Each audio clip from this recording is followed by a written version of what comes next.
Hello, आज हम पढ़ने वाले हैं मोड के बारे में। मोड जैसे कि हम जानते हैं is the most repeated observation.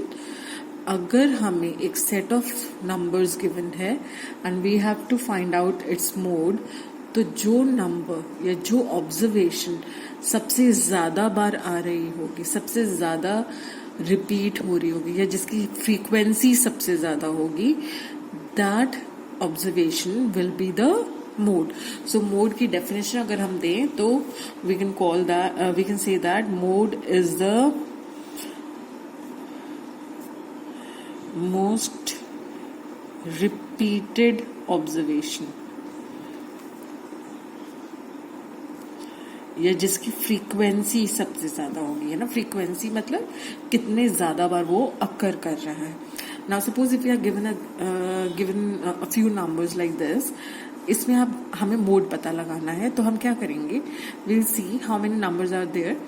तो there are a total of 13 numbers. Out of this one जो है, वन इज अपियरिंग। कौन कौन से नंबर्स है? वन है हमारे पास, we have got 2, we have got 3, we have got 4 and we have got 5। इसके अलावा और कोई नंबर नहीं है हमारे पास, है ना। वन कितनी बार आ रहा है? So these are x, these are the values that we are given and इनकी फ्रीक्वेंसी क्या है? फ्रीक्वेंसी अगर हम इनकी देखें तो one is appearing only once, तो इसकी फ्रीक्वेंसी है 1। 2 कितनी बार आ रहा है? 1 2 3, 2 इज अपियरिंग 3 टाइम्स। इसी तरह से 3 कितनी बार आ रहा है? 3 आ रहा है हमारा 5 टाइम्स। और 4 कितनी बार आ रहा है? 4 इज कमिंग 2 टाइम्स। 5 भी हमारा 2 बार ही आ रहा है। अब अगर इस डेटा को जब हमने एक सिस्टमैटिक वे में अरेंज कर लिया, तो हम ऑब्जर्व कर रहे हैं कि हमारे पास जो 5 नंबर हैं 1 2 3 4 5, इनमें से सबसे ज्यादा बार जो नंबर आ रहा है वो है 3। इसका मतलब हमारा इस गिवन सेट ऑफ नंबर्स का मोड इज 3। ये तो बात होगी जब हमारे पास डाटा अनग्रुप्ड फॉर्म में था, या अगर हमारे पास इस तरह की वैल्यूज अपीयर कर रही हैं तो हम मोड कैसे निकाल सकते हैं। लेकिन क्लास 10th में you will be learning to find out the mode of a group data. Suppose हमें एक ग्रुप डेटा दिया हुआ है, let us solve it by taking an example.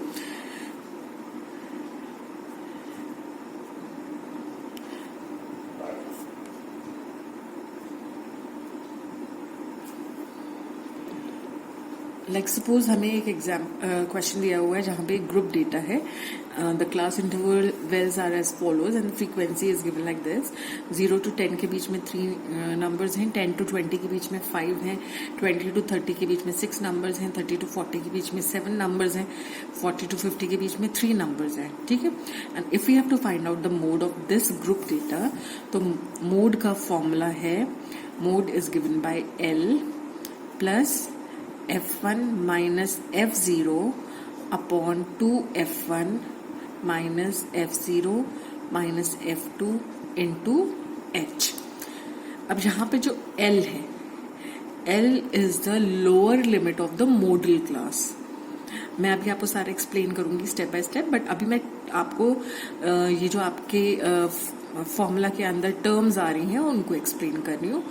L is the lower limit of the modal class, F1 is the frequency of the model class, F0 is the frequency of the class just above the model class, F2 is the frequency of the model of the class just below the model class, and H is the step size। ठीक है। अब हम इस formula का use कैसे करेंगे? अब आपको पता है mode is the most repeated observation. सबसे ज्यादा बार जो ऑब्जर्वेशन रिपीट हो रही होती है उसे हम मोड कहते हैं, है ना।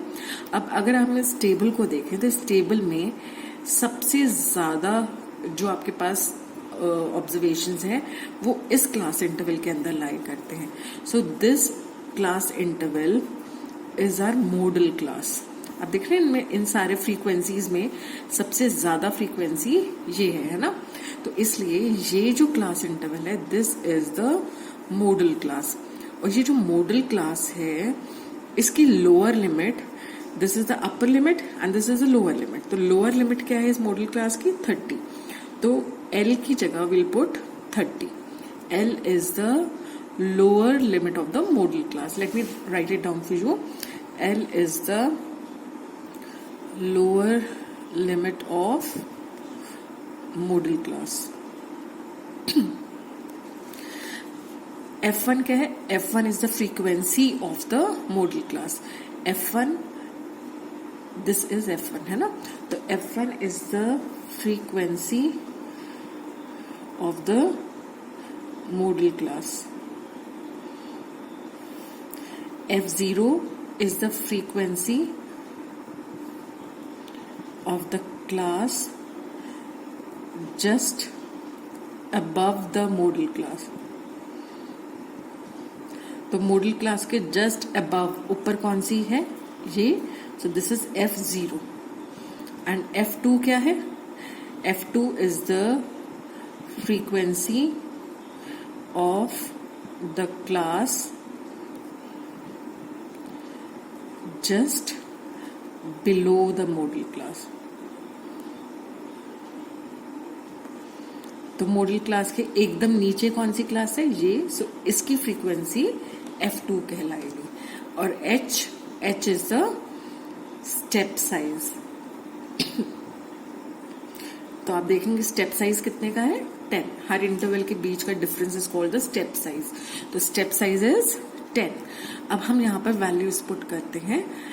F1 आपका है 7 minus F0 is 6 upon 2 into F1। F1 is 7 minus F0 is 6 minus F2 is 3 into H is 10। So this is 30 plus 7 minus 6 is 1 upon this is 14 minus 9 into 10. So you have 30 plus 10 upon 5. So this is 30 plus 2 which is 32. तो हमारा mode is 32. अब एक चीज और आपको मैं बताना चाहूंगी कि नॉर्मली हम ये याद रखना हमारे लिए मुश्किल हो जाता है कि हमें किसे F1 लेना है, किसे F0 लेना है और किसे F2 लेना है।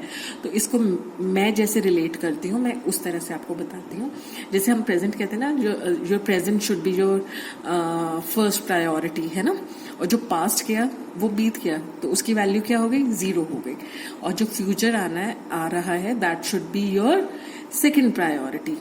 तो पहली प्रायोरिटी हमारी क्या होगी? फ्यूचर, प्रेजेंट, है ना, सॉरी। तो हमारी पहली प्रायोरिटी क्या है? हमारा प्रेजेंट। तो हमारा जो मॉडल क्लास है, जो प्रेजेंट क्लास हमने चूज करी है दैट इज F1। उससे एक आगे जो बीत गया वो हमने F0 ले लिया और उसके एक बाद जो आने वाला है उसको हमने F2 ले लिया। तो this is how I relate to it.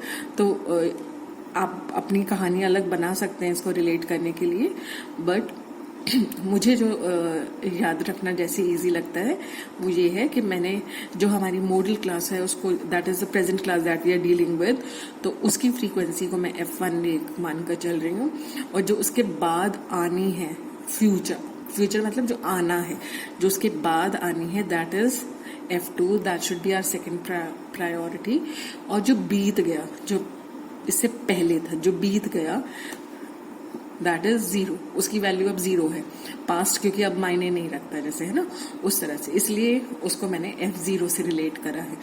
तो everyone has a different way of relating to the formulas, या आप उसको कैसे भी याद कर सकते हैं। तो this is how I remember my F0, F1 and F2. So I hope you have understood how to find out the mode of group data. Thank you.